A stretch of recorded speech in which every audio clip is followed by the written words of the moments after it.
This episode is brought to you by Sigmatic, a wellness company that is well known for its delicious mushroom coffee. Sigmatic's mushroom coffee is real, organic, fair trade, single origin Arabica coffee with lion's mane mushroom for productivity and chaga mushroom for immune support.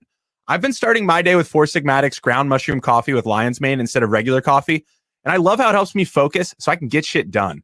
It's amazing, and I absolutely feel an uptick in my productivity every time I drink it. It helps me focus like nothing else. Mushroom coffee is also easy on my gut and doesn't leave me with that awful jittery feeling or midday crash. This is so cool, Zach. I had a friend come from Asheville. She stayed with me. We were running a half marathon together. I'm just like, hey, we got the half marathon later today. Do you want to start your day with some coffee? She was like, actually, no. And I go, oh, you don't do coffee? She goes, sorry, Jonny, I only do Sigmatic. And I'm like, are you freaking kidding me? Look over here. She was like, what? And I'm just like, I do a podcast. Of course I drink Sigmatic. Who doesn't? She was like, Jonny Fairplay, you are the man. Let's start our day right. How cool is that, Zach?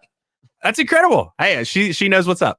All Sigmatic products are organic, vegan, and gluten-free. And every single batch is third-party lab tested to ensure its purity and safety. So you're getting the highest quality coffee and mushrooms possible.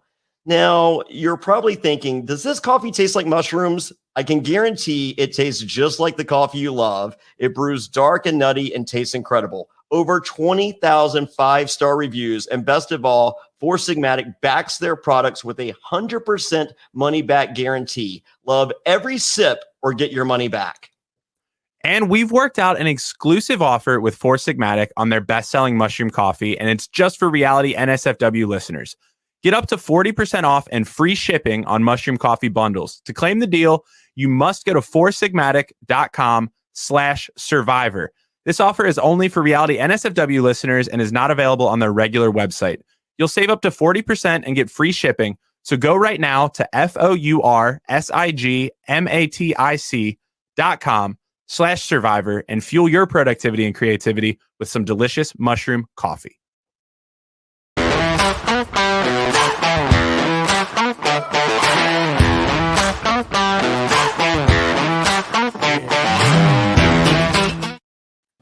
Welcome back to Reality NSFW. That's right. We're going full renegade tonight. If you've been listening to us talk about Big Brother at all, then it's the seafood king, Memphis Garrett. He is here. You've heard about mornings with Memphis. We're doing evenings with Memphis tonight. What's up, Memphis? How are you doing, my man? What's up? What's up? I'm doing great, man. Couldn't be any happier. Couldn't be any better. Just fucking grinding, man. I got so much going on. I can't keep my head straight, but it's good. Money's good. Life's good. I love the grind, brother. I mean, I got to be honest with you. Like, we're sitting here. It's mid-June. I bought a 1974 Volkswagen thing. Tonight is the first night where I've had like good headlights, my top down, a nice breeze. I'm wearing a commission T-shirt. And I'm driving to this podcast. My dick is literally hard. I'm just like, are all the stars aligned? Well, I mean, for those like listening and not watching, the reason your dick is hard is probably pointing out the elephant in the room and the brunette sitting next to you, Jonny. It has nothing to do with Memphis, Zack, or myself. I promise you. You took about 4 BlueChews, fucking Manscaped and shit. You can't fool me. But Memphis, yeah, so it was so funny. So when we were covering Big Brother last summer, yeah, Zack here and Jonny and myself, we're seeing a different Memphis than we saw at the sushi bar when we were hanging out. Because we're like, dude, Memphis is the coolest motherfucker. He's badass. We talked about our fucking like shenanigans in Florida and stuff. And then all of a sudden, man, like we see this like side of Memphis playing the game of Big Brother. I'm like, damn, he sometimes comes across as a fucking dick, but I swear the guy's not a fucking dick, man. And Jonny and I, every episode, we're convincing Zack, like, dude, I promise you this motherfucker's awesome as fuck. Well, cut to like one of the most awkward moments of my entire life, which was in Florida for Give Kids the World Village. And I arrived a couple hours after Jonny, and Johnny's like, Zach, don't worry, I set you up. I told Memphis you've been calling him an asshole. I'll fucking see. Oh, we got your back. What? So it's I don't know, man. Again, I haven't watched it, but I can only like when you guys kind of know the drill and you've talked to enough people, and ultimately in that game, they kind of dictate who they want you to be in certain contexts, right? So I got the hint of that, pretty much like a couple weeks in when the producers in the DR are like, "Oh yeah, say that again, like say what you just said like that, but say it again," and it was kind of very like that a little like I'm a little bit of an asshole, I'm a little arrogant, I'm a little cocky, I'm a little like that. And once they started kind of like drilling that, I could tell. I'm like, all right, these motherfuckers are making me sound, because I kind of say it out of context when I'm just like, I'm trying to be funny, but it's like, I know it's obvious. I know they're gonna make it sound like a fucking dickhead when I say this, but fuck it, I'm gonna say it anyway. And that's kind of like where the narrative was going, and I knew it. But at some point, you're like, fuck it, man, it's a TV show, so I'm just gonna lean into it a little bit. Dude, it is. And the things you just the adjectives that you said, like, man, I could tell I was coming across like kind of as an ass, cocky. Dude, that's exactly. But you're not like the Memphis that I got to hang out with was. I mean, you are who you are, right? Yeah. Like you weren't playing some character. However, maybe it was just the game was, you're playing the game again. This is intense. You're leaving your son to play, and there's a lot on the line. You know what I mean? Yeah. And as far as like a character trait like that, that's something you can lean in on the diary room stuff and be fucking like on Pearl Islands. I got all my shit out on my confessionals. Yeah. So like I was a dick on my confessionals, and I go back. I'm like, hey, how's everybody doing? Yeah, but during the game, like, and that's what they don't really show like much life. During the game, like if I was a dickhead in the house, like completely, I would have been out of the fucking house a week, 100%. Week two. So like the way that they were making me look and sound like in the DR, it's not how I was acting, even though I think people were thinking that. And I'm like, how would I fucking ever have survived as far as I did if I did act like that? Right. So it's like, the only time that I think I did that outside of the DR is when I put up David and what's her name on the block, like the first week or two or whatever, week two. And I basically said, you're both rookies. You're a rookie. You're going to have to earn for this. And you're the first, and you just played last year or whatever the fuck I said. Yeah. That was probably the only like kind of context in that mode that I was like out in the public doing it. But I don't think, when you watch the show, they don't show a lot of the interaction, right? When you're talking about 24 hours, 7 days a week, you can't. So they didn't see me like talking to David every morning and having coffee with him. And like, they don't show any of that shit. And they don't want to show it because then it's going to mess up the storyline, right? So that's the funny stuff. People will make assumptions based on an hour of footage that's edited and cropped over 7 days. Like, so it's not, I promise you, like, you probably watch me like, wow, this dude's a fucking asshole. But again, I mean, on the show, it looked like you seem like we hung out with you, me and Jonny. We said it over and over, like, Memphis fucking rules. Like, like when we hung out, when you hit it off with certain people, and for sure. You know what I mean? So you were not. I never got one bit of cocky asshole Memphis man. I'm not. I know. So what was that? You say you never watched your season that just last year, so you haven't watched it. So what is the I know Big Brother fans. That fan base, man, is pretty fucking rough on social media. It can really fuck up people's lives. How has the aftermath been for you after you played? I tell you, coming out of the house, it was difficult at some angles because there was so many layers and people reaching out and just talking shit and like just being like very hateful and very spiteful. And like for me, like you know me, like there's not a bad bone in my body when it comes to like talking shit about people, especially people I don't know. Like if I'm gonna talk shit to you about you, I'm gonna say it to your face, right? So it's like I'm not like that, and it was very interesting to kind of like hear people say that to me and say crazy shit, death threats, all that stuff, and it kind of played a toll for a little bit. But ultimately, you get to the point where you're like, fuck, most of these fucking trolls, they're fucking 11 years old or some shit, and their fucking parents, like it's like and literally, it was either that or like some fucking woman from Wisconsin that's like 65. I was like, I can't even argue with these people because they don't have a fucking leg to stand on, or they're either fucking 13 or the fucking 60. So it kind of wrapped now my Wisconsin head around hates you. Yeah. Okay, it's all good. So, That's all right. Wisconsin sucks. It's okay. I don't want Wisconsin either. So don't come at me. It was tough at first, but you kind of have to just wrap your head around like, look, not everyone's going to like me. And ultimately, no one really knows me either, right? So the people that are making these kind of like overall broad ideas of who I am, you got it from a show. I even got it, and I try not. I don't really fight back about it because I'm like, who the fuck am I talking to anyway? But when I do, it's very interesting because their view of me is like somebody wrote like on my page like a couple weeks ago. They were like said something like, I hated you on the show and da da da da da, but now I like you and I watch Mornings with Memphis. And I'm like, first of all, fuck you, and second of all, like.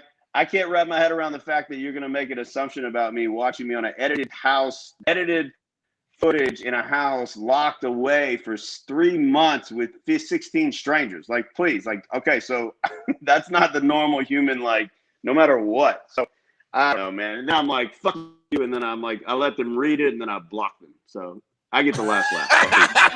I am all about letting them read and block.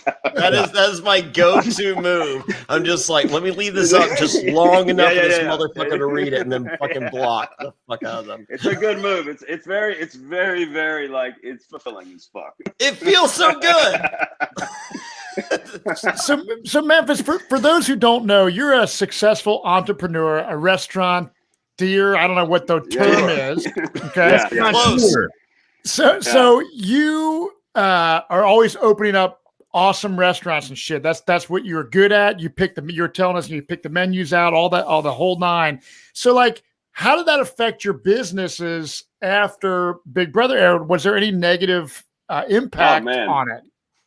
Yeah, I mean, and that's the thing. Like, look, I've been opening restaurants basically my entire life. I have a successful hospitality company. Like, I'm opening 3 new restaurants this year.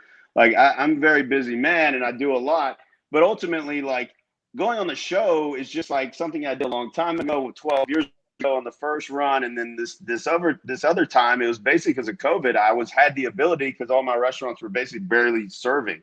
So I was like, okay, this is an opportunity. So it's not something that I go on the shows because I'm going to basically like become famous or kind of get anything out of it in regards to minus just playing the game and trying to win $500,000. That's always been the goal every time I went on. So when I came off this show, dude, I mean, I got crazy. Like my marketing director had to call Yelp, had to call Google. They had to lock all of the review sites. And she said it took like 2 weeks to like get everything locked where no one could write reviews because I got 165 bad Yelp reviews in a week. Because they obviously never been to your restaurant. They're just like, fuck this guy. We want to, the hater trolls are going to like, let's try to hurt him any way we can, which is fucking bullshit that you're playing a show on TV that's for fucking entertainment. And then these idiots that are sitting behind their fucking computer are fucking with you and all the other casts real fucking life. Well, for the record, Matt, I'm okay with them hating Memphis, and I'm okay with them hating me. Yeah, the beauty of television, and and to narrow it down to the genre of reality television. If you love someone, the reason you love them so much is because you hate someone else that's against them. Right. So don't destroy our lives for bringing you entertainment value. We have a special guest. Oh my God. Here she is. What's happening? Everyone. Dag, this is a full-on Hold party. on. I'm looking at my calendar and it's June 16th?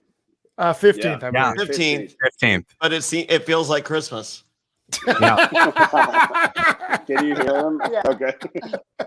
Yeah. It's literally like the midpoint, 6 months in. Yeah, we're right about halfway to Christmas. We're right there. Well, you know what? Now that Christmas is here, let's talk about it. Memphis and Christmas, you guys are an item. Well, how is that going? How are you guys? I've obviously hung out with you guys and gotten dinner. It was a lot of fun. I love you two together, but what is up? It's amazing. It's unreal. I can't believe we found love on a reality show. That's fucking bizarre to me, but we're living proof that, things happen for certain reasons, and just very, very fortunate and happy and just very thankful. She's an amazing woman. So out of anything, I mean, that's the most badass thing is what you guys have, money cannot buy. So it almost is like part of, what was meant to fucking happen was you guys getting on this show at that period of time in your life. So the haters can fuck off, because at the end of the day, you guys are sitting here having the last laugh. You know what I mean? Oh, for sure. I mean, we always say that we won no matter what. It's like, at some point you just say, fuck the money, we'll make that money anyways. So it's not a big deal. Right. But we definitely, there's definitely something in the works in regards to the idea that we both ended up on the show at the certain time that we did, with so many different things going on. And that's something like a testament to just like, I don't know, there's a higher power or something. So, someone's up there looking out for us, pulling some strings. Because I would have never met her. I would have never met her. Right. Oh yeah. Right. Let's backtrack to In the House. Your guys' relationship was not part of the edit that we got to see, or really anything that I saw at all. How much of this relationship was real in the house? How much were you like, we gotta wait till after we get out of this house? What was it like playing Big Brother with someone that you had feelings for? You want to touch that one? Okay. We actually kind of tried to avoid each other because we did have chemistry right away, and we were both in other relationships, but those relationships were just like a few months in. So people were like, "Oh my God, you wrecked a marriage."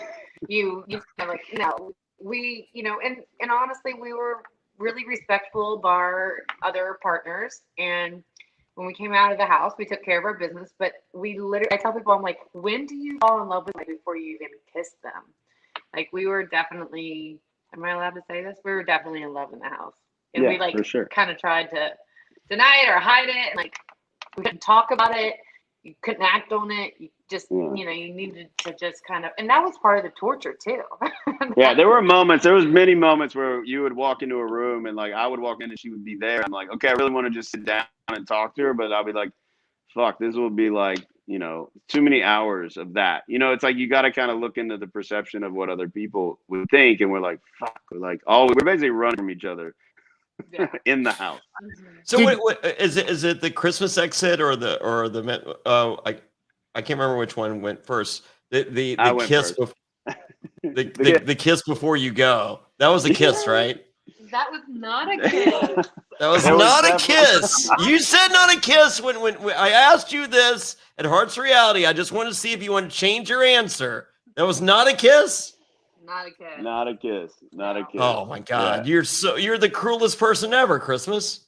How can you not give this man a kiss on his way out? Whatever. Okay, so he got a kiss for me, and I don't know if you guys remember, like I couldn't control myself. I fell apart, and the entire time, like they kept trying to interview me for the DR, and I just couldn't stop crying for anything. And they were like, "Do you need to just go wash your face off?" I was like, "No, I need to go to sleep." And so I convinced him, I was like, wake me up. And before I can realize what's going on, ask me what you need to ask me, because I'm going to fall apart again. I legit, and people were making fun of me because I was crying nonstop. I never cried like that before. I was broken. Wow. Now I want to ask, did you guys know each other in the whole reality TV community world prior at all? Never met, nothing? No, we had never met. There was like a moment about a year and a half before we went on this show that I was opening a hotel in Fort Lauderdale, and she was doing like an appearance at the W here in Fort Lauderdale, and the W was a comp set from what I was opening. So basically, they posted a picture of her, and it was like, I was like, who's that woman? And I started following her like on social media, and just was very drawn to her. But I never like reached out, or I never like DM'd her or nothing like that. So I had this. Yeah, so I had this kind of like. Oh, I'm a DM king, Memphis. You better.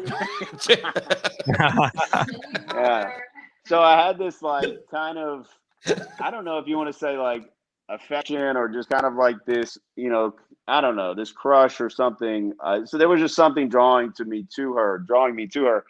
And then like Entertainment Tonight interviewed us when we were in Sequestered, and they were like, I don't know if you guys saw this. So basically they were like, well, if there was anyone past guest that you could see yourself in a showmance with, who would it be? And I was like, no. Like, I'm in a relationship. I wouldn't, you know, and she was like, kept pushing. She was like, yeah, but just hypothetically. And I'm like, okay, hypothetically, Christmas Abbott. And then fucking 3 days later, she comes down the stairs, and I'm like, oh, fuck, I got to explain this shit. Where I come down the stairs, Yeah. and I want to see the one that shows his face where he realizes that I'm in the house. Yeah. So that's kind of how it all went down, and then it just kind of happened, and it wasn't like it just 3 months with someone, you know, that you're spending just every waking moment with, and realizing that like this person is like literally built and made for you, like to every T. So That's I what think Zack keeps telling me. Yeah.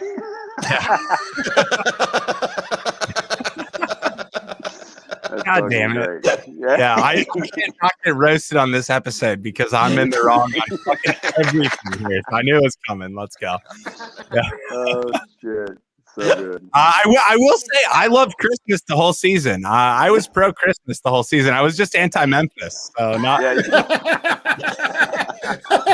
And Memphis, I don't. So you say you haven't watched the season. Like, here's the incredible part. So I feel like they gave you like not only just a bad guy edit, they gave you an asshole edit.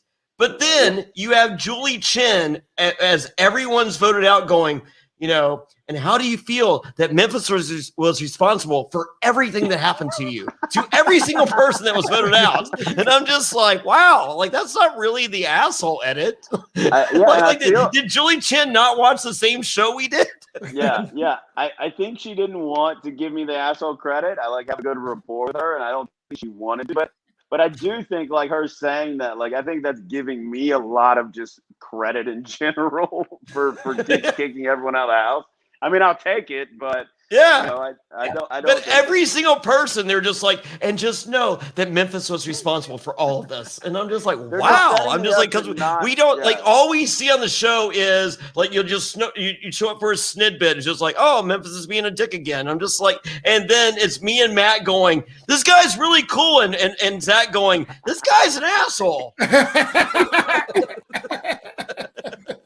To be clear, I've retracted all those statements, and also I think CBS thought Memphis was going to win. Like I solidly think that is why we got that edit. But like CBS is in an incredible position with Big Brother, where they have to like start tailoring an edit really early when they have no idea what the fuck is about to happen, and they started tailoring an edit where Memphis is running the game really early on, and then all of a sudden, wait, Cody's running the game? We don't know what to do right now. They kept giving Memphis credit like halfway through the journey until he goes out.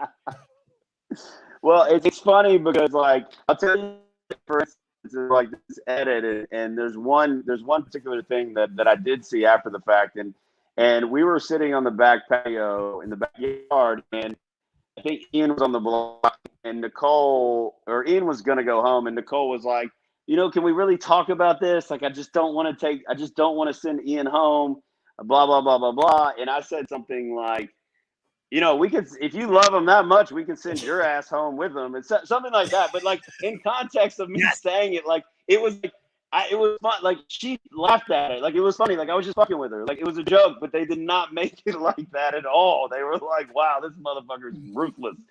You know, and that was my favorite line of the entire season. No contest. Oh, yeah, all the Nicole haters out there. That was like King Memphis. All of a sudden, that came out of nowhere. But in that moment, it was totally taken out of context. Like I said that, but I was totally joking, and she knew I was joking. And it's like, I think that's like where people like my humor only comes if you know me, and if you don't know me, I'm just a fucking asshole, I guess. So was it playing the second time? Was it as what you thought it would be? Like, was it still fun at all? Like, take the relationship part out of it, but just like playing the game. The relationship part wasn't fun at all. No, that wasn't really fun either. But no, I think playing the game two times. Yeah, playing the game two times, it definitely you have a clear path like of what you want to do, or at least I did. I wanted to execute a certain thing. All the stuff that I did in the house, as far as the committee, the commission, all that stuff I had already mapped out before I walked in the house. So there was a very direct way I was going to play, which the first time you play, it's really tough to wrap your head around something like that, to have a game plan, because you're kind of like, fuck, what am I doing? I've never done this. It's weird. You're so young, and you're like in the mix of figuring things out, and also being kind of young and dumb and fun. And then this time, it was just like cold snipers. Yeah. Everyone had a very clear, but so I think, yeah, it is. So I think you have a better gameplay. Like everyone's like, oh, when I got out, all the producers like, oh, you played a great game, and you were really fun to watch. Like you played the game, and I think that's something like when you play like the first time, it's tough to play the game. You know what I mean? Yeah. At least it was for me. Yeah. You have production scaring you so much the first time you play. They're just like, really you can't do this, you can't do this, you can't do this. And then when you go back, you're like, fuck, I can do whatever the fuck I want. Yeah. And they were just like, all right. But that was the first time. It's always like kind of a novelty. So I think you have more fun because you're like, oh, this is so cool. This is so bizarre and weird. The second time, you're like, I walked in and like, this is gonna fucking suck. Well, speaking to that, Memphis, how much did you expect a callback? How ready were you for All Stars 2? I think fans have been talking about this for years. Yeah. I've been in that world now, the reality world, and now like minus Hearts of Reality, which is the only kind of like philanthropy reality stuff I do. After that and doing that like 2 years ago, because Mark Long called me, like outside of that, like I wasn't really in that world, and I didn't expect a call at all. And I'll tell you how it went down. Is like COVID was full force, and Dan, who I talk to, every few weeks, me and Dan catch up, but like he called me like out of the blue, and he's like, hey, if I ask you a question, like what, like if someone called you from CBS and like asked you if you want to go on, like what would you say? And I'm like, well, if you went back on, I might go back on. And he's like, yeah, I don't think that's going to happen. But like, what if someone did call you and then fucking 3 hours later the phone rings and I'm like, fuck. Dude, that's fucking nuts. And but I will tell you this, like, so obviously Dan was I think an influential part of me going back on, but I was an alternate, man. I went out to LA for 2 weeks. Like they were like, hey, we'll pay you this much. Just go to LA for 2 weeks. We'll put you up in a big ass fucking house. And I'm like, all right, cool. I'll take that money right now. COVID's fucking, everything's closed. And I was like, done. And I didn't know, honestly, I was chosen until Rich called me or called the handler like 3 days before we were supposed. I was planning on going right back to South Florida. And he called me 3 days before. And he's like, hey man, get your head right. Like you're going in. And I was like, fuck. And I was, so it just kind of happened like that. And I was like, oh shit, well, here we go. So another fun fact is that the person he replaced is Josh from my season. Yeah. Oh my God. Okay, so going off of that, I'm so glad Christmas is here for this. So Christmas, if Josh and Casey are in the house, how does that change things? I'm assuming you're still there. No, she's for sure still there. Yeah. Yeah. So what does that look like for your game? I mean, she already did. Pretty much the same, like I wanted to come in and let people know that I was going to be a force to be reckoned with. And if you wanted me on the block, you were going to have to beat me or backdoor me. And I was able to kind of show that right away. And otherwise, people would have targeted me and Josh already. But if we would have had, like with the people in the house, we would have had a pretty large alliance pretty much like. Mhm. But that's cool. Are you and Casey friends? Yeah, I love Casey. Yeah, we love Casey. Yeah, I mean, like I could see you guys being out, like, you know, the two alpha females in the house. I see working together, so I see a possible like big time different dynamic. And so the commission, maybe the female commission running the show. Look, it's the Big Brother's so crazy because we get that question all the time, and a lot of times we're like, well, what if Dan was back in the house, or what if Josh was there, or Casey, or whatever? Like one person gone, or one person added to that house, especially like a big personality player, right? Like Josh, like Casey, like Dan, changes the entire fucking game. I mean, everything. It is definitely like, I think when you lose people, I think it's easier because there's so many people that kind of like float their way through the house, and you can kind of just be like, oh, that person didn't do shit anyway. They could easily, But I think when you add a personality, fuck, it could change everything big time. Yeah, well, you heard it here. Memphis agrees with me. Casey is a big personality player. But before we discuss more about that, we're going to hear a word from our sponsors, and we'll be right back. By the time you feel thirsty, it's too late. You're already dehydrated. You can't focus and you feel tired. Drinking enough water is critical for a healthy lifestyle that you're trying to maintain. It increases your brain power, boosts your productivity. It can prevent headaches and it'll increase your focus. Not only that, it improves your skin and mood, and it can help with your digestion and give you energy. Wow, it also prevents bad breath and can help you lose weight. But how much water should you drink each day? 10 cups? A gallon? The good news is that it doesn't have to be so complicated. That's why I start my day with Hydrant, because Hydrant helps you hydrate faster. Hydrant has created a refreshing electrolyte powder that you mix directly into water to more efficiently and effectively hydrate your body. It hydrates you quickly and keeps you going for longer. Each rapid hydration mix has the 4 essential electrolytes that your body needs: sodium, potassium, magnesium, and zinc, and it packs a punch to help your body hydrate fast and stay hydrated. If you're looking for that extra boost of energy, there's also Hydrant Plus Caffeine, which contains 100 milligrams of caffeine from green tea. Hydrant is backed by research. The formula was developed by an Oxford scientist. It also is loved by pro athletes, top performers, celebrities, and has thousands of 5-star reviews. It's made with real fruit juice powder. It's delicious and refreshing, and it comes in a variety of flavors, including iced tea lemonade and fruit punch. My favorite personally is the grapefruit. It's a classic, and I go back to it. It's delicious. Plus, this stuff is backed by a 100% satisfaction guarantee. If you don't love it, you can send it back for a full refund. You really need to try it for yourself to see what I'm talking about. It tastes incredible, and it works. Well, Hydrant starts at just $1 a packet for a 30-day supply, and you save even more with a monthly subscription. And it's so easy to get. We've got a special deal for our listeners to save 25% off your first order. We're not kidding here, folks. 25%. Go to drinkhydrant.com/survivor and enter our promo code SURVIVOR at checkout. That's drinkhydrant.com/survivor and enter promo code SURVIVOR for 25% off your first order. That's drinkhydrant.com/survivor. Enter promo code SURVIVOR to save 25%. And we thank them for sponsoring the podcast. Growing up, cereal is one of the best parts of being a kid, but I had to give it up because I realized it was full of sugar and junk that you really shouldn't eat. Now, I've been trying to cut down on carbs, sugar, and unhealthy food, and realized I basically can't eat anything anymore. I've been drinking protein shakes and powders for years, but finally found a delicious way to get my protein before and after workouts. Now, we're all trying to eat better, but healthy breakfast doesn't have to be boring. Magic Spoon has the amazing flavors you'll love, but without all the bad stuff.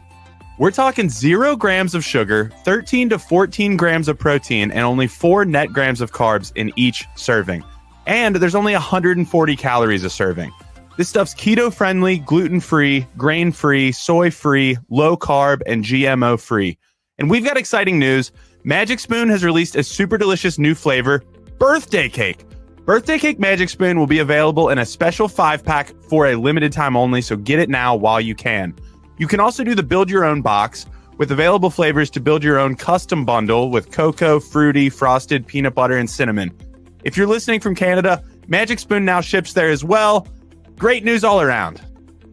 Go, Zack. It's your birthday. Go, Zack. It's your birthday. But also go to magicspoon.com/survivor to grab the new limited edition birthday cake or a custom bundle of cereal to try it today. Be sure to use our promo code SURVIVOR at checkout to save $5 off your order. This offer is now good anywhere in the US or Canada, but only when you use our code SURVIVOR at checkout. And Magic Spoon is so confident in their products, it's backed by a 100% happiness guarantee. So if you don't like it for any reason, they'll refund your money, no questions asked. Remember, get your next delicious bowl of guilt-free cereal at magicspoon.com/survivor and use the code SURVIVOR to save $5. Thanks, Magic Spoon, for sponsoring this episode. Go, Zack. It's your birthday. All right. Hey, can we address this? The commission t-shirts owned by me and I think two other people. That's I it. think Memphis and Cody's mom, right? Yeah, that's it. That's it. I don't know. I don't even know if Memphis has one. I don't. I don't. They're I available don't. at johnnyfairplay.com. And don't forget, when you order a t-shirt from johnnyfairplay.com, no H in Johnny, you get a phone call from me, Johnny Fairplay, thanking you for your call. Or your purchase, whatever. There you go. Wow. That's disgusting. But Memphis, Well, I do have to ask you, because anyone who's been a fan of this show, you've heard Jonny talk, 99 times? I wanted him to talk 100 times, but he wouldn't do it. He stopped short. About the time when you guys got sushi. And, I had the experience of going out to get some seafood with you guys. Jonny was like, I'm going to show you how cool Memphis is. And I was like, shit, you turned me around. What is your favorite seafood item for anyone out there who wants to eat seafood like Memphis? What the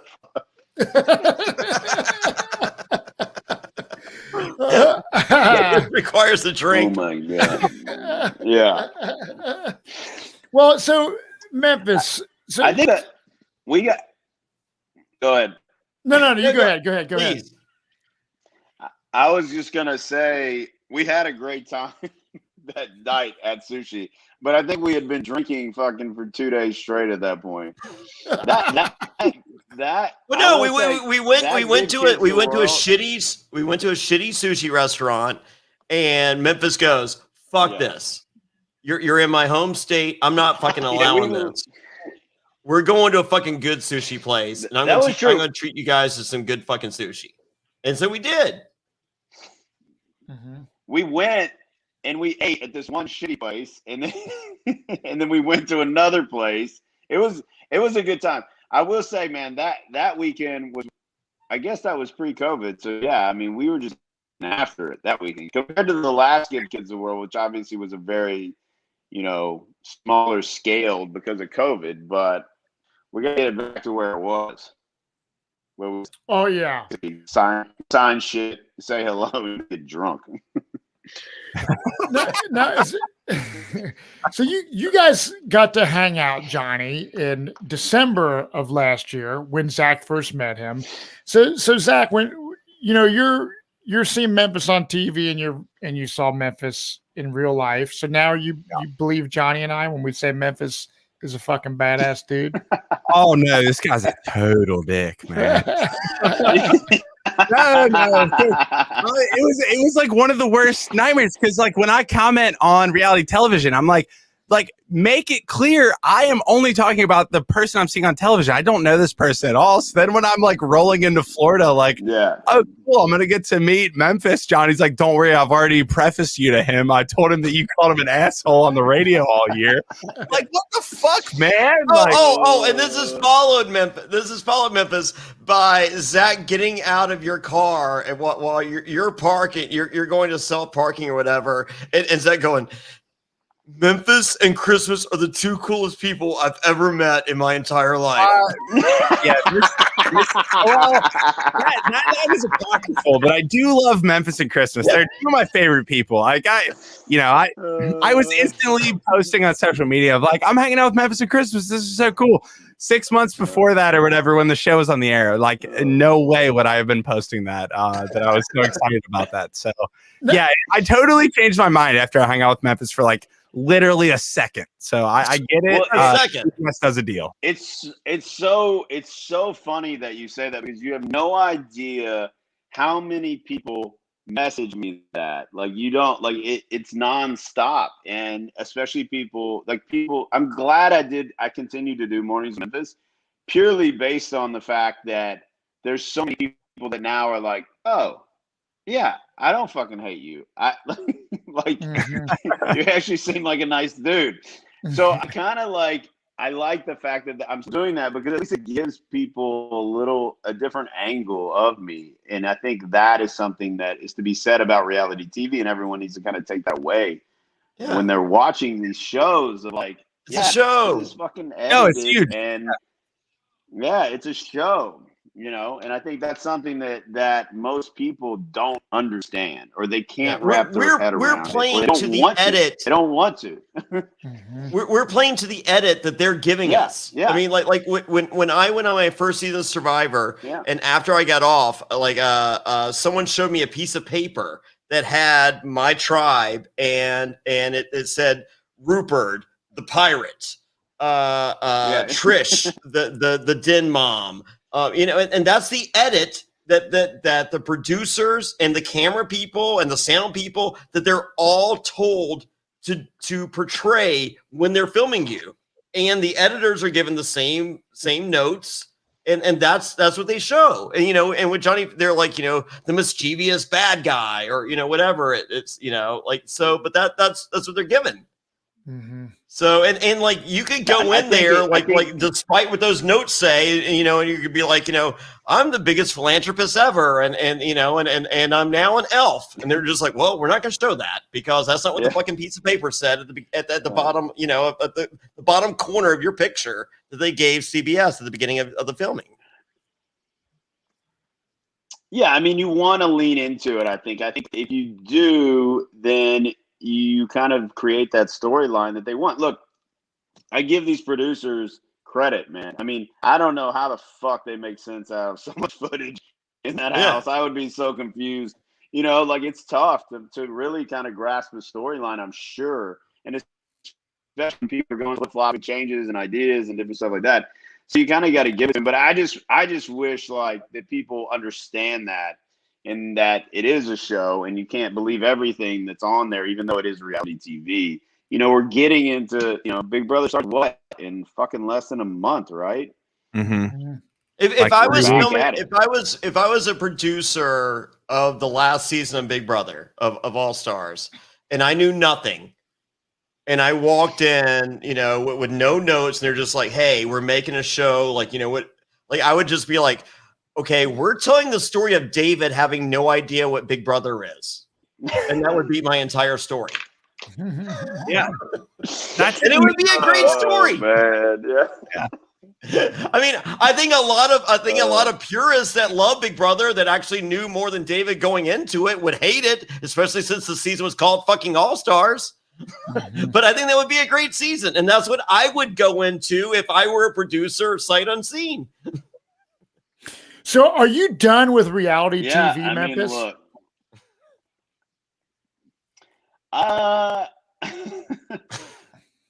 I'm done with anything that takes me away from my family. I don't think I could do anything that's basically more than a few weeks long outside of, being here. That shit was just too difficult. I mean, that was one of the hardest things that I've ever done.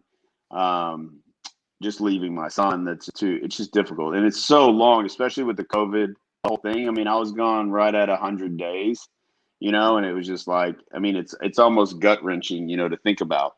So I don't think anything like that I could ever do. I think what is it? Amazing Race is what, 27 days, 30 days, 31 days, or some shit like that. Survivor's what, 48 or something. Well, Not the last anymore. season was what, 26? Yeah. Mhm. So I think like it would have to make sense timeline wise if I did anything. I can say that like I'm working on something, so we'll know and probably we'll see what happens. I foresee you and Christmas on an upcoming season of Amazing Race. Yeah, I know. I mean, dude, you think they'll ever do that show again? I mean, fuck, this is like the worst. That's the worst show to do. You can do it. Years. I mean, I don't know if you've ever been to Alabama, but you could spend 39 days in Alabama. Can you imagine? Like, keep it in the States? Like, fuck, it'd be so fucking absurd. Oh, God. Well, Memphis, since We'll go we're through the talking, Mormons in Utah. We'll go to the hillbillies in East Kentucky. what do you think this next season of Big Brother is going to look like? Do you see CBS pivoting in any major way? Do you see players adapting in any major way? Or do you think this is going to be a pretty regular Big Brother season? I think they're obviously going to pivot. I mean, they've obviously made a stance in basically having a very diverse cast compared to previous seasons. They made a stance, and that was something that, like, I feel like the cast would always get shit on whenever there's one fucking, there's like 15 white dudes and fucking one African American. It's like, and the general public would be like, would look at like me or anyone else in that situation like it's their fault, right? Like, it's like, wait a minute, Right. I didn't fucking cast anyone on this show. I just won the show. I didn't even know who was going to be on the show. So Right. I think with that being said, they've tried to make adjustments, and I think it's good. I think it's great. I think the fact that, I think they have done a good job from a personality stance, and I think that's why Big Brother is Big Brother, right? Putting a puzzle piece together with analogies. They're not putting a puzzle piece together with the different ethnicities of people, right? It was all like a mental personality game, and that's how they put the pieces together. So now they're adding a level of like, okay, we're gonna add the personalities, or we have to have that because that's what the game fucking makes and creates. But ultimately, we need more diversity. So I think from a casting director's aspect, it's gonna be tough because you're like, okay, I don't only have to look at personalities, I have to look at the ethnicity of these people too. So let's see what fucking happens. I don't know. I mean, I think the personality stand weird because it's gonna be very difficult from a casting director to say, okay, I need this type of personality. Well, we need them to be a white female, right? And I don't think that ever was the case before. They were just looking for a certain type of personality, and now there's a couple layers deep. It's like, I want a neurotic female. I think they should. Yeah. I want a neurotic female. I want an alpha male. I want, element. And they're only pulling from the videos that they're getting. So, we'll see what happens. Truth be told, they're getting 90% white submittance of videos. For sure. Yeah, it's probably perpetuating. 100%. 100%. I think that's changing. Yeah, but again, like, look, it definitely needs to happen. There needs to be more diversity, and I think we'll see it. And I think we'll see it on every kind of ethnic background. You know what I mean? I don't think it's going to be white and black. It's not going to be like that. I think you're going to see a lot of different, people from different backgrounds on this show. And look, I think ultimately it's going to make for great TV. It's going to become very interesting to watch, even more than it is now. So I'm looking forward to seeing it. And, I know there was still, I don't know who knows who they casted, but they started, Robin's not involved anymore. So Robin's not the casting director for Big Brother. And she was the casting director forever. She was the casting director. So they brought in someone else. She wanted to do something else. And we'll see how that person does, because think about that. That's going to be a huge change. The same person's been casting the show since day one, and now there's a new casting director. I'm very interested to see what that does to the show because that's a totally different ballgame, I think. So I'm anxious to see that. I know they're reaching out. It was so weird, man. And there was four people that I deal with like on a weekly basis. One's like my social media manager. One is a lawyer buddy of mine that I literally do business with and see him once a week for drinks. And another two other people that are in my life. They all got reached out to, like DM'd about Big Brother, coming on Big Brother, like probably a month and a half ago. And I'm my God. are they fucking stalking my fucking like? Are they stalking my friends That's list? season Like, 23. So fucking Big Brother 23, buddies of Memphis. I love it. Yes. Oh, here comes another Blob Alliance. Here we go. Way to ruin the game, Memphis. I know. I love how All right. I took credit for ruining the fucking game because I succeeded in it. But yeah, what was there a pre-alliance? No. I mean, dude, think about it. I was supposed to be a fucking alternate. So, and not only I was an alternate, I had to be in LA on Wednesday, right? On Wednesday, like on a flight, pack my shit, ready to go as an alternate.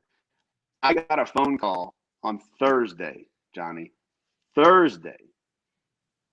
How the fuck am I gonna? I barely had time to sign all the paperwork, take piss test, get a fucking 27 COVID test, and get on a fucking plane. Like, I didn't know what was going on. So no pre-alliances. It wasn't like that. So I just didn't have the time or the bandwidth, like look into even trying to do shit like that. It was just so quick for me, you know. Why the inability to work with Janelle and Kaser? I think the only inability, I wanted to work with both of them. The only inability was they just came out guns blazing so hard. Like, in my eyes, the way that I try to play the game is like, you kind of have to be a chameleon for the first few weeks and kind of be liked enough where you're not going to fucking ruffle the feathers to like, be the first one out of the house. And I think they were very vocal on not liking certain people. You can't be vocal about not liking anyone unless you fucking win something, right? Mm-hmm. How the fuck, who's got the balls to be like, well, fuck, like to be like vocally against someone and then not win? You can't, because the repercussions of that is you're going to be the one that's targeted. So I think that was something that I saw playing out where it's like they were trying to play the game. Don't get it twisted. Like, that's the way they play the game. But if they would have won competitions, it would have shifted everything and they could play like that, right? It's just not how I play. I like to just basically kind of like tread water for a little bit, put my stake in the ground, but ultimately you can't come out that hard. And I always saw them to be they were just playing the game for the back. And I think you have to be more meticulous than that when you first come in the house. But I really wanted to, man. I was pissed when Kaser left. Like, I was not, like, I wanted him to stay. Because, I didn't know. I thought having them two around was benefiting my game, right? I didn't want him to leave because I could have. If I saw you working with Janelle. Kaser would have won like an HOH, then I would have still been sitting pretty. So for me, I could have easily played both sides. So I wanted them to stay just in case the committee didn't win. Now we won fucking 12 in a row, so it doesn't really matter.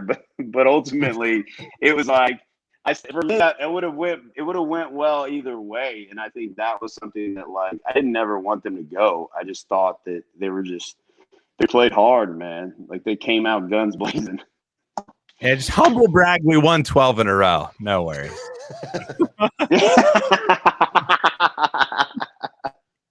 We'll lean into it a little more, all right? So why is David the greatest player of Big Brother ever? Vividly being like, yeah, I'm not taking that bait, Johnny. Okay, sorry. I'm just reading from the my notes.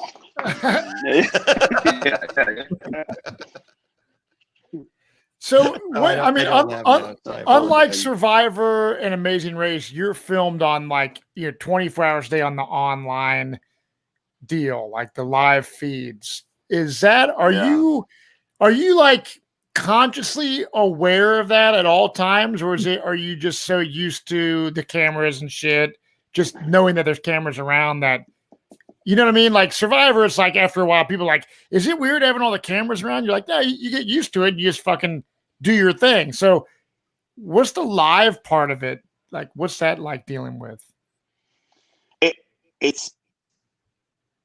I feel like it just becomes second nature because there's no producer, there's no cameraman, there's nothing like that. You're just going about your day. I mean, you can hear them buzzing in your ear. When they're, when this one's on you because it's following you, but you don't know there's 3 more behind the fucking wall staring at you too. So it becomes very normal and you just go about your day. You don't really feel like you're being filmed. But ultimately, you know it because you're stuck in the fucking house. It's like you never forget that you're being. When people are like, "Oh, I just forgot I was being filmed," I'm like, "Get the fuck out of here, dude!" Like, I think Enzo did whenever he was near a bathroom or a bidet. He's so fucking funny, man. He's so funny. My biggest fear was like him to get kicked out of the house early because I'd be so annoyed because he was just so entertaining.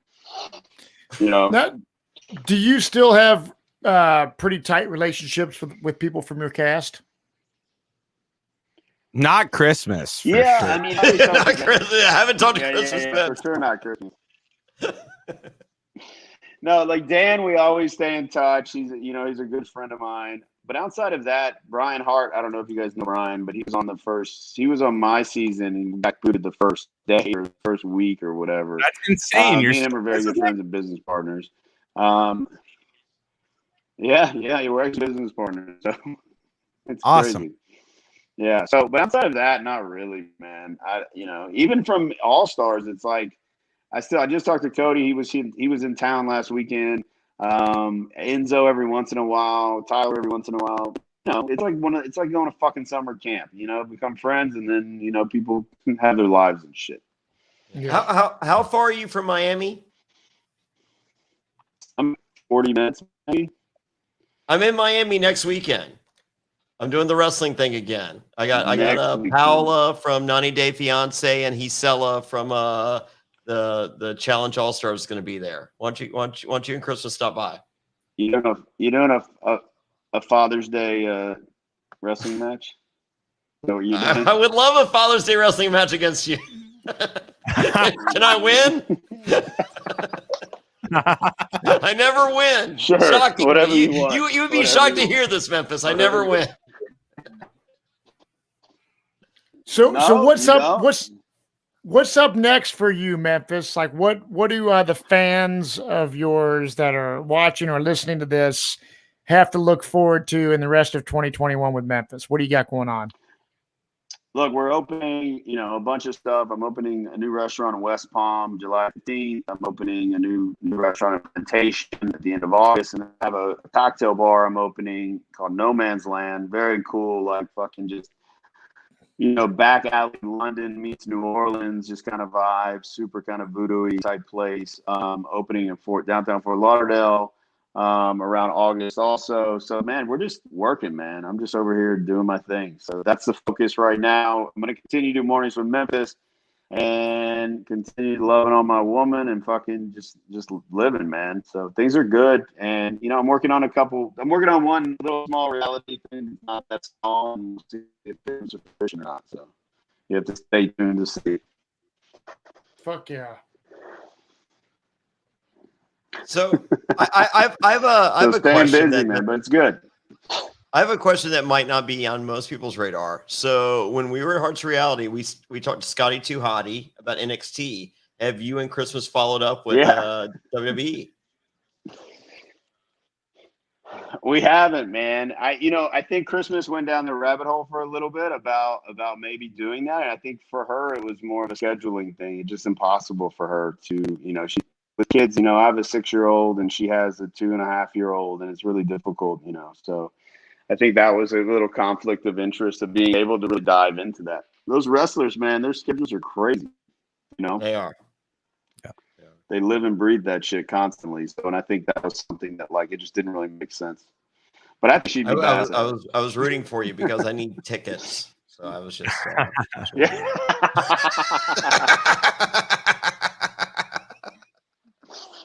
Oh God, that's funny. That's funny. Awesome. So, well, Memphis, Zach, do you have any? Zach's been dying here. I mean, I just want to say thanks again, Memphis. Obviously, I'm a fan. I'm converted. You and Christmas, I'll bow down after I talked shit for like a season. You guys are the greatest. So there it is. Thank you for coming on the show and talking to us. This has been a blast. Mhm. Awesome. Awesome, Thank guys. you. Thank you so much, man. And we'll stay tuned, and we'll catch up. We'll catch up when Big Brother starts in about a couple of weeks. So I can't wait, and maybe I'll see you next weekend in Miami. You never know. yeah, we'll see. All right, Fingers guys. crossed. Cheers, Thank you so much, everybody. Memphis. Take it easy. Breaking news. This important PSA is brought to you by Manscaped.com. This is your public service announcement and the news you've all been waiting for. The Manscaped engineering team has confirmed that they've successfully created the Lawnmower 4.0 trimmer, which is now available for purchase in the USA and Canada. This new trimmer was just released only moments ago, and we're one of the first to get our hands on it and share the news. Join over 2 million men worldwide who trust Manscaped with this exclusive offer just for you. 20% off and free worldwide shipping with the code SURVIVOR at Manscaped.com. I'm one of the first people to try the new 4.0, and I'm blown away by the performance. The craftsmanship and details on the 4.0 are next level. Their advanced ceramic blade and skin-safe technology is so good that it almost seems as if Manscaped worked with Elon Musk's engineers to ensure your testes are as safe as possible. Now, I've had my moments in the past where I tried to use the old disposable razor, tried to do some shaving. Oh my God, it looked like a 1980s NWA world title match. Ric Flair versus Dusty Rhodes wearing the Crimson Mask. Not anymore. No way, Jose. Oh my God, we're talking what makes this trimmer different than the other trimmers. It's a new multifunction on-off switch that can engage a travel lock, created for people who like to travel like me. I'm in Miami once a month for wrestling. I got Paola from 90 Day Fiance. She's not checking out my balls, but if she did, oh, I would be ready. Now, we also have the Lawnmower 4.0 giving you the ability to turn the 4000K LED spotlight on and off when needed for a more precise shave. And the new trimmer allows you to customize your trim all over through additional guard links with sizes 1 through 4. And looks-wise, it's sleek with a two-tone matte and gloss finish. Even features a hot foil stamped black chrome Manscaped logo. Show that mower off loud and proud. The optimized Lawnmower 4.0 trimmer is also waterproof, so you can groom in the shower and not have to worry about making a mess on your bathroom floor. Did I mention wireless charging? The Lawnmower 4.0's new wireless charging system uses electromagnetic induction, which can help battery length last longer. If you're still trimming your face with your ball trimmer, it's time to make some changes. So here you go. Get 20% off and free shipping with the code SURVIVOR at Manscaped.com. No person wants to end up with pubes in their mouth, and your balls will thank you. Get 20% off and free shipping with the promo code SURVIVOR. They love it when we do that at Manscaped.com. That's 20% off with free shipping at Manscaped.com. Manscaped.com. Use that promo code SURVIVOR and unlock your confidence and always use the right tools for the job with Manscaped.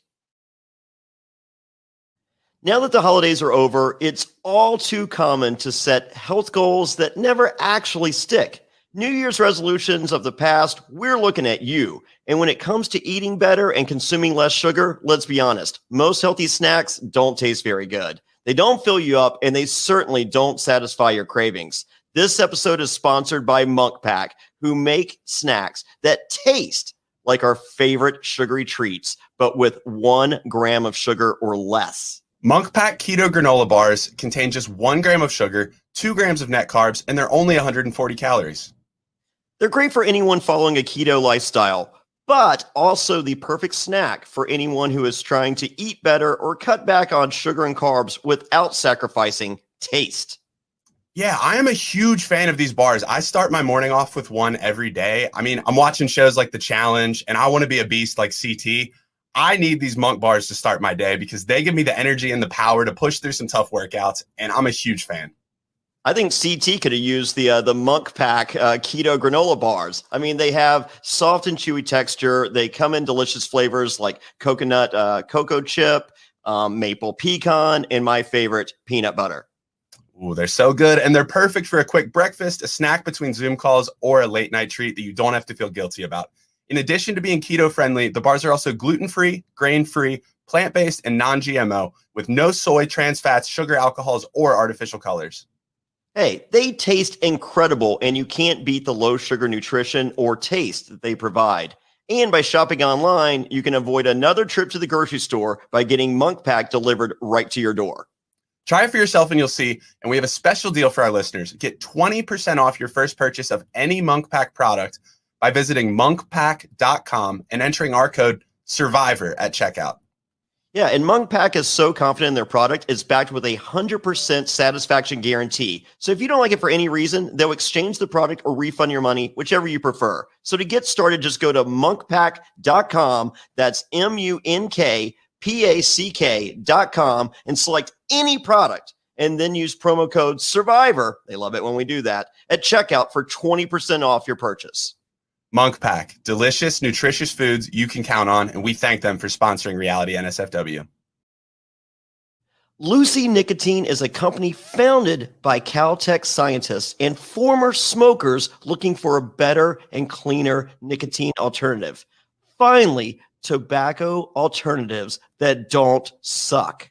Researched and developed for 3 years to be made by people, not patients, Lucy's created a nicotine gum with 4 milligrams of nicotine that comes in 3 flavors: wintergreen, cinnamon, and pomegranate. Lucy also has a lozenge with 4 milligrams of nicotine in cherry ice flavor. Each and every flavor actually does taste great, and it's convenient and discreet. Products can be enjoyed anywhere, on flights, at work, on the go, even in the gym. I'm so excited that Lucy is sponsoring us because one of my best friends in the world, he's trying to quit smoking. His girlfriend's been getting on him for years. He's a big menthol smoker. And the wintergreen flavor is a really nice substitute for him that he absolutely loves. So this is the thing that you need to check out if you've been trying to kick your tobacco habits. I have a family member that's tried the pomegranate, and they say it's one of the greatest tasting gums they've ever had. We're not talking nicotine gum. We're talking any gum. So if you've been discouraged by other nicotine gums, try the pomegranate. And also for the lozenge, the cherry ice is allegedly the best. And you know what? I believe them.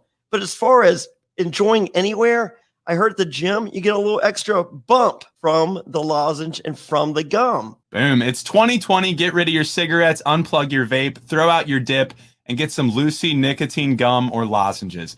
This is the real deal, and a subscription to Lucy comes directly to your door each month. It's so simple, you don't even have to leave your house because Lucy has delivery down. Reality NSFW listeners, go to lucy.co and use promo code SURVIVOR to get 20% off all products, including gum and lozenges. That's Lucy, LUCY.co.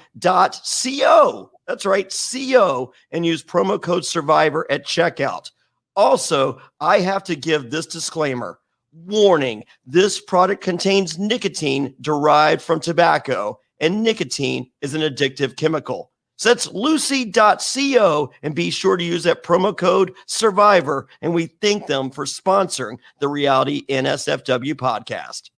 This episode of Reality NSFW is sponsored by BlueChew. Say it with us, BlueChew. BlueChew is making waves and bringing more confidence to the bedroom by offering chewable tablets that can help men get stronger and longer lasting erections. That's right, we're giving away super hard dicks.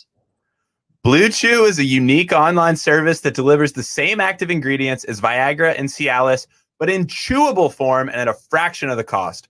BlueChew's tablets help men achieve harder, stronger erections to combat all forms of ED. BlueChew is an online prescription service, so no visits to the doctor offices, no awkward conversations, and no waiting in line at the pharmacy. And it ships right to your door in a discreet package. The process is simple. Sign up at BlueChew.com, consult with one of their licensed medical providers, and once you're approved, you'll receive your prescription within days. And the best part, it's all done online. BlueChew's licensed medical providers work with you to find the right ingredient and strength for your prescription. Don't like swallowing pills? No problem here. BlueChew's sildenafil and tadalafil tablets are chewable. BlueChew's tablets are made in the USA and they prepare and ship direct, so it's cheaper than a pharmacy. Hey, if you're looking to give that immunity idol to someone, or you don't want to be voted out of a crater, don't worry, BlueChew's got you covered. So if you could benefit from extra confidence when it's time to perform, visit BlueChew.com for more details and important safety information. And we've got a special deal for our listeners. Try BlueChew free when you use promo code SURVIVOR at checkout. Just pay $5 shipping. That's BlueChew, BlueChew.com, promo code SURVIVOR to receive your first month free. And we thank BlueChew for sponsoring the podcast.